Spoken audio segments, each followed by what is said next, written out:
यह वीडियो काल्पनिक है, केवल एंटरटेनमेंट पर्पस के लिए बनाई गई, तो कृपया इसे अपने दिल पर न। जय हिंद। अबे भौंसड़ी के ये क्या वर्दी पहन लिया है, लेकिन टोपी कहाँ है तुम्हारा? पूरा 6 साल भइल शादी भइला, रोवा कभो रक्षा बंधन के बारे ना बोला के गनी आ ना भेंट करनी। हाय नौकरी रो कबो फुर्सते नहीं मिलत नौकरी से, ना दशहरा ना दीपावली ना छठ ना होली, कौन पर्व के त्योहार के रोवा छुट्टिए नहीं मिलत। कौन पर्व में रोवा तनी छुट्टी ले लेवे के चाही। का करी सन नौकरी ऐसा बा, हमने नौकरी ना करे सन तो लोग सुख शांति से ना रही।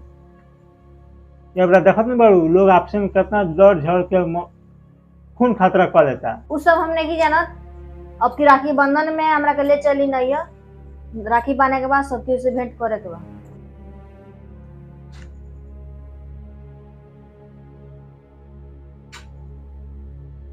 ठीक बा, देखा था छुट्टी मिला था तो चलल जाई।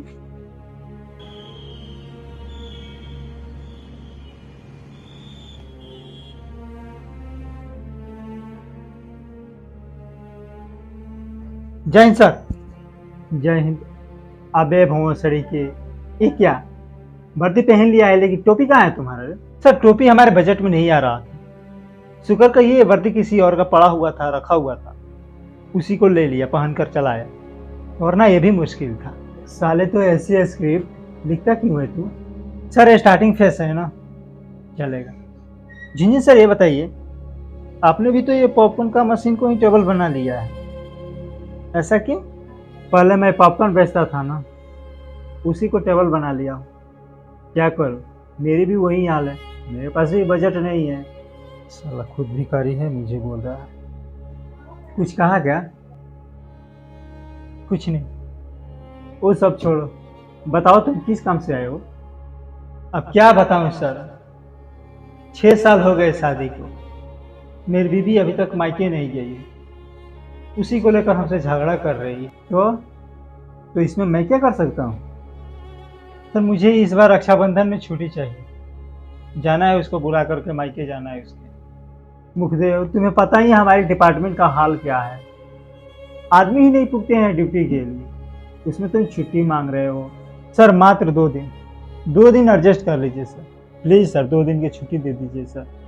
अच्छा 2 दिन ना, चलो ठीक है, एडजस्ट करता हूँ। बहुत बहुत धन्यवाद सर। जय हिंद सर। ठीक है जाओ, 2 दिन के बाद वापस आकर ड्यूटी देना है। फोन कर ले मेहरारू लगे।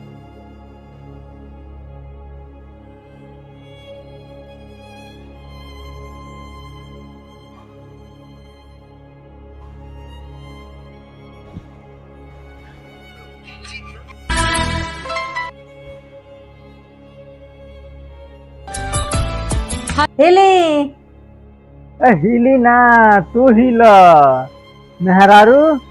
खुशखबरी बा हो। खुशखबरी तो हमरा सुनावे चाहिए, तो रोवा सुनावत नहीं। खाली तोहरा मजाके सुझता ना हो।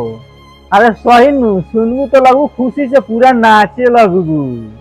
हमरा छुट्टी मिल गए। का कहता नहीं, हमारा तो विश्वास नहीं के हो।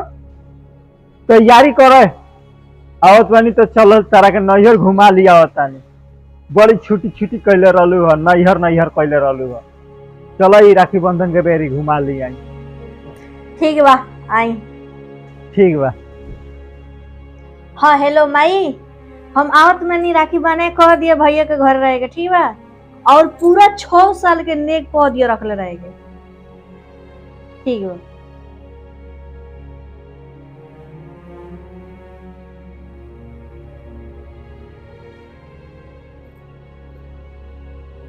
अरे सही ने कहल जाला मेहरारू जात के, माने कितना देर लागत है तारा तैयार होके में हो। वही वजह तू तैयार होता है, रिलेट भइल जाता है हैं। आई कितना सामान सरिया होता है, माने 2 दिन रहे के बाद तारा ई हाल बैठे। कौन बुझाता 1 महीना रहे के बाद होता ही, जितना साड़ी ओड़ी कौन सी सरिया होता है। कहां सामान सरियावत बन जा बोल, 2-3 गो साड़ी रखा तन बदले। हेलो के कौन फोन है? हेलो झुनझुन सर। हेलो जैन सर। ओके सर। पंच को अवतर नहीं। छुट्टी कैंसिल हो गल हमनी के। शहर में दंगा हो गल बा, अब वही जन जाएगा ड्यूटी। अच्छा जाइए अगला साल चल चल। धन्यवाद तू।